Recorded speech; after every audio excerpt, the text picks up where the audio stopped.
یا ہمارے حساب ثواب کے وہ محتاج ہیں۔ بات صرف اتنی ہے کہ ہم ان کے چاہنے والوں میں کسی طرح سے اپنا نام، ہمارے دونوں شانوں پر قدرت کے فرشتے آرام فرما ہے اور اعمال لکھ رہے ہیں۔ تو جہاں سب لکھیں فرشتے، وہیں یہ بھی لکھیں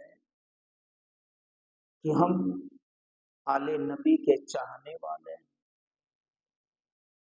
نبی کی بیٹی کے چاہنے والے ہیں، اور اسی طرح سے بزرگوں کے چاہنے والے ہیں۔ ان کے چاہنے والوں میں، ان سے محبت کرنے والوں میں اللہ تعالی ہمیں قبول فرما لے، اسی مقصد سے یہ محفلیں کی جاتی ہیں۔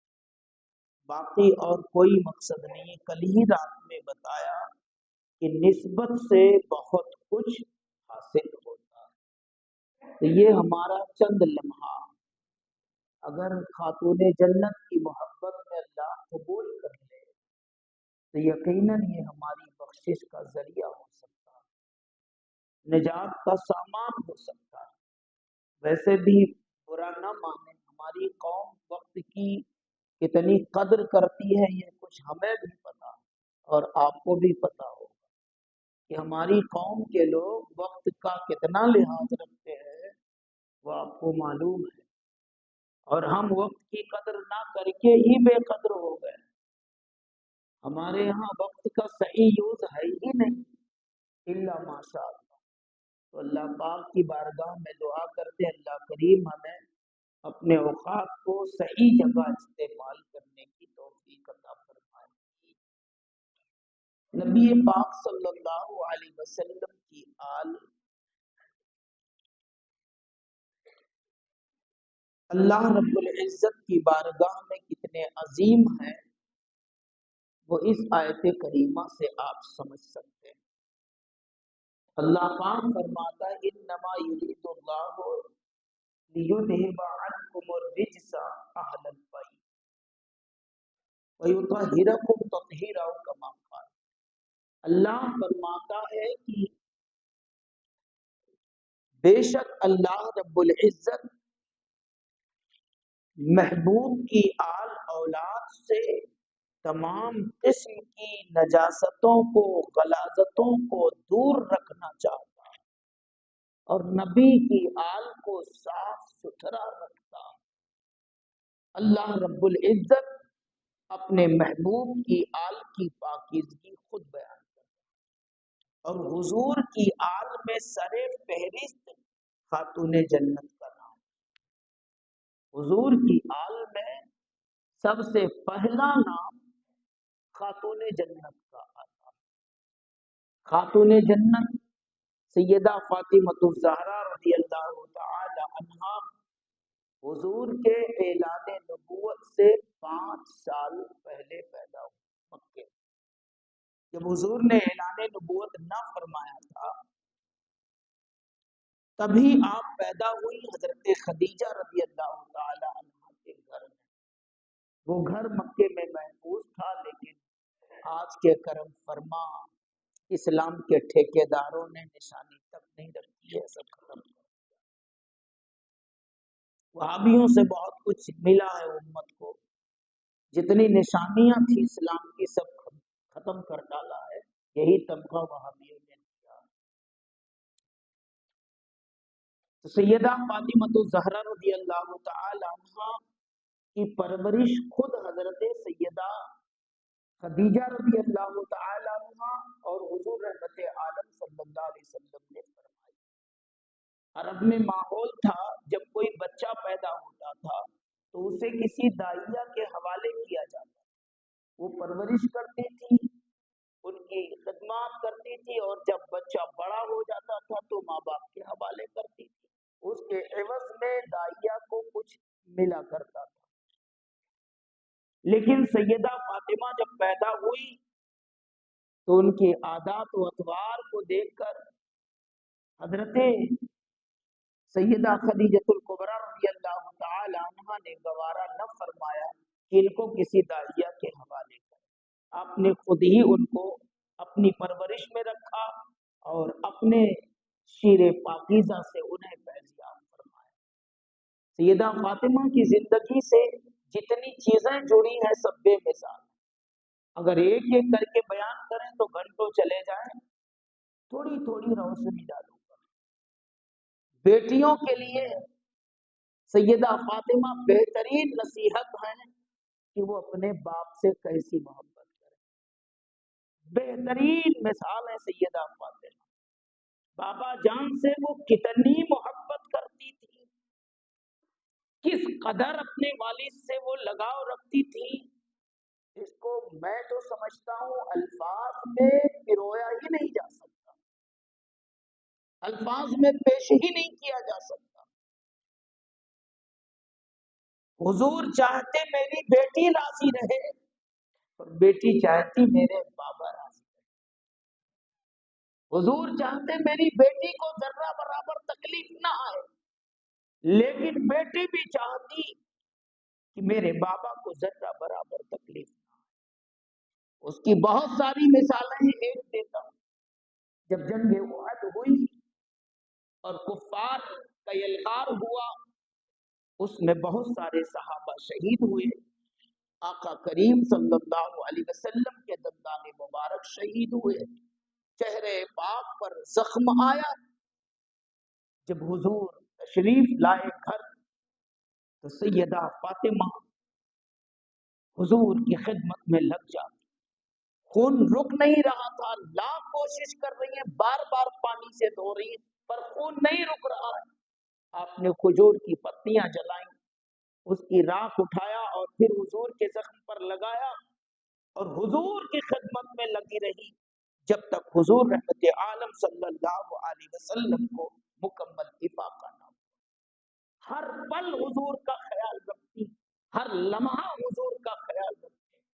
آپ اس بات سے بھی اندازہ لگا سکتے ہو، جب حضور علیہ السلام کا وصال ہوا تو آپ کے قلب پاک پر اتنا صدمہ گزرا، اتنا صدمہ گزرا کہ حضور کے وصال پاک کے بعد وہ زمین پر زیادہ دن تک رہ نہ سکے۔ صرف 6 مہینہ گزرے تھے کہ 3 رمضان کو آپ نے اپنے رب سے ملاقات کر لی، اس دنیا کو چھوڑ دیا 3 رمضان کو، آج ہی کے دن۔ اتنی محبت اپنے بابا سے تھی۔ اب ذرا گھروں میں سننے والی بیٹیوں سے تھوڑا مخاطب ہونا چاہوں گا۔ آج کیا ہے، ایک باپ اپنی لاڈلی کے لیے کیا نہیں کرتا، خاک چھاند ڈالتا ہے، بیٹی کے کپڑے اچھے ہوں، اس کی ضروریات پوری ہوں، اس کی تعلیم اچھی ہو، پڑھائی اچھی ہو۔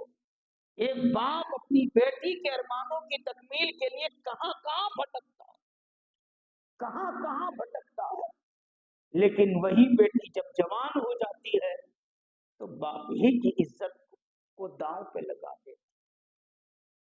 وہی بیٹی آج کے دور میں جب جوان ہو جاتی ہے تو باپ کو سائڈ میں رکھتی ہے، کہتی تم کون ہوتے ہو فیصلہ کرنے والے، فیصلہ تو میں کروں گی۔ تب وہ ماں باپ کے ارمانوں پر خنجر چلا کر خود ہی قدم گھر سے باہر نکال دے۔ آج کا یہ حال اور ماحول، کیا ایسی بیٹیاں جو باپ کے سینوں پر آرا چلا کر نہ جانے کہاں چلی جاتی، باپ کی عزت لٹا کر اپنے نفس کی پیاس بجھانے کے لیے جس طرح چاہتی ہیں قدم اٹھا لیتی ہیں، کیا قیامت میں وہ بیٹیاں سیدہ فاطمہ کو چہرہ دکھانے کے قابل رہیں گی؟ جب وہ 70,000 حوروں کے ساتھ قیامت میں حاضر آئیں گی اور اعلان ہوگا، اے بنی آدم اپنے سروں کو، نگاہوں کو نیچی کر لو، خاتون جنت گزرنے والی، خاتون جنت گزرنے والی ہے۔ تب اس وقت ان کے ساتھ ان کی تمام چاہنے والیاں، ان کی